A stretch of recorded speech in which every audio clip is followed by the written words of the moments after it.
Bonjour à tous, bienvenue sur la chaîne Techno 01net et bienvenue à Abu Dhabi. Nous sommes ici au cœur des Émirats Arabes Unis, c'est le plus grand Émirat Arabe Uni. On est à 6000 km de Paris environ, 35 degrés en plein mois d'octobre. Vous pensez donc qu'il fait chaud? Oui, il fait chaud, mais il faut ce qu'il faut. C'est ici que Nokia présente ses dernières nouveautés. C'est la conférence Nokia World. Un peu particulière cette conférence, c'est peut-être la dernière sous cette forme puisque Nokia est en train d'être racheté par Microsoft.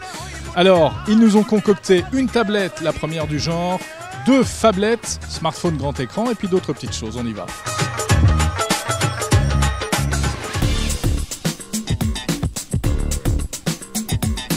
Et on commence par le clou du spectacle, c'est donc la tablette. Elle s'appelle Lumia 2520, dévoilée par le PDG de Nokia, Stephen Elop, en grande pompe, en fanfare. Ladies and gentlemen, the Lumia 2520.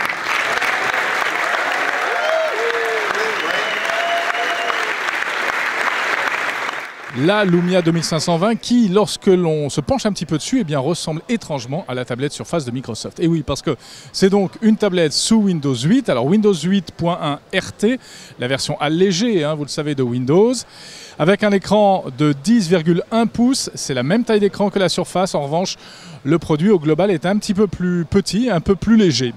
Avec un écran Gorilla Glass très résistant et puis aussi très lisible en pleine luminosité. C'est plutôt pas mal, on peut effectivement l'utiliser en plein soleil, on l'a testé, ça marche. Elle est disponible dans différents coloris, en noir, en blanc, en rouge et en bleu. Et en fait, on a un peu l'impression que c'est un Lumia qu'on aurait étiré puisque c'est exactement toujours le même design Nokia, le même design que celui des smartphones avec les bords un peu arrondis comme ça, un design plutôt réussi. Elle est équipée d'un appareil photo 6,7 mégapixels sur le dos, 2 mégapixels en façade.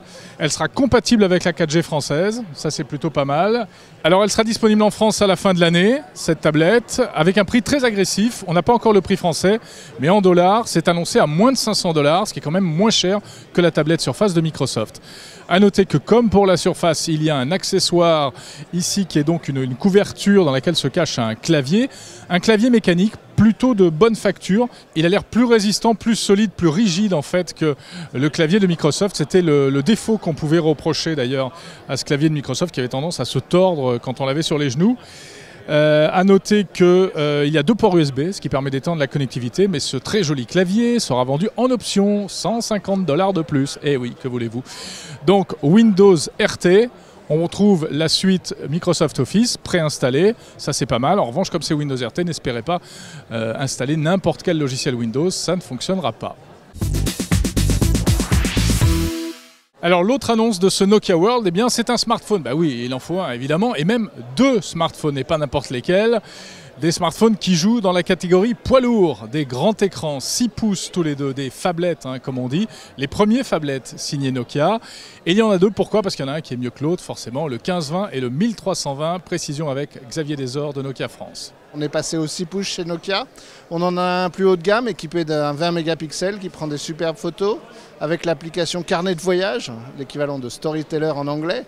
Vous pouvez enregistrer votre vie, enregistrer vos déplacements, géolocaliser vos photos. Ça en fait un superbe outil de voyage et de productivité quand on a envie de travailler parce que l'écran 6 pouces est très agréable pour travailler des documents Word, Excel, PowerPoint. Le deuxième, le 1320, est plus simple, correspond à un public plus large et on voit le succès aujourd'hui du Nokia Lumia 625 en France et on pense que le 1320 sera un remplaçant encore plus grand, encore plus puissant dans les mois à venir en début d'année 2014. Malgré tout, les smartphones à très grand écran comme ça, ça intrigue encore beaucoup de monde. Est-ce qu'il y a vraiment un marché? Aujourd'hui, on voit que nos compétiteurs arrivent à être assez successful sur ce marché. Donc on est parti sur ce marché-là avec des très beaux produits qui utilisent par exemple la charge à induction pour pouvoir prolonger la vie et la durée de vie de la batterie. Et donc on pense que ce marché est un marché d'avenir sur lequel il faut être. Et oui, c'est grand, un smartphone de 6 pouces. Bon, alors c'est vrai qu'ils sont ultra plats, mais quand même. En tout cas, si votre truc, c'est plutôt vous, la petite taille, j'ai ce qu'il faut. Le petit dernier de la journée, c'est le smartphone Asha, minuscule, tout mignon, tout plein. Alors Asha, vous savez, ce sont ces petits téléphones Nokia destinés aux pays émergents. avec un design assez amusant, en partie translucide, c'est plutôt joli. Bon, alors on résume, une tablette qui ressemble quand même pas mal à la tablette Surface de Microsoft, des phablettes. C'est un marché complètement nouveau sur lequel Nokia a décidé de se lancer aujourd'hui.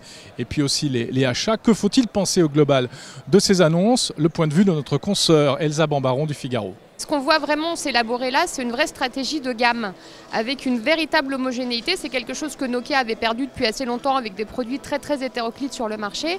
Là, depuis les achats qui sont les téléphones, smartphones d'entrée de gamme à 89 € pour le 503 de mémoire, jusqu'à la tablette 2520, on arrive à une vraie gamme qui a une véritable identité, des couleurs, des textures, un design qui est véritablement homogène, le tout sous un même OS, à part les achats. Mais ça viendra peut-être, qui sera sous Windows. Donc on arrive à un véritable positionnement homogène et concret. Sachant que Nokia est toujours dans une période d'incertitude, ou tout au moins de mouvement, de flottement, puisque le rachat avec Microsoft n'est pas encore consommé. Non, le mariage n'est pas encore consommé, mais c'est une question de moi. C'est vrai qu'on peut se demander qu'est-ce qui va se passer entre la Surface et la Lumia 2520. Je pense que ça va être que le meilleur gagne. Et je parierais volontiers sur la Lumia 2520, déjà parce qu'elle devrait être beaucoup moins chère. Ensuite, elle est déjà 4G. Elle est fabriquée par un fabricant de terminaux et non pas un fabricant de logiciels. Donc je pense qu'elle se positionne en surface killer et que Microsoft a l'intelligence de lancer, via ce rachat de Nokia, le propre concurrent de ses produits et de ne pas attendre que quelqu'un d'autre les achève. Voilà pour ce Nokia World 2013. Alors vous le savez, c'est peut-être le dernier Nokia World sous cette forme, mais malgré tout, pas de nostalgie ici. Stephen Elop, le PDG, n'a pas écrasé de petites larmes. Il n'a même rien dit sur ce qui allait se passer dans le futur, le rapprochement avec Nokia. On ne sait pas par exemple comment s'appelleront les prochains produits Nokia. La tablette, est-ce que ça va rester Lumia, Surface, etc. La suite au prochain épisode, et puis on espère bien sûr avoir ces produits en main très vite pour vous proposer des tests approfondis sur la chaîne Techno 01net. Salut à tous.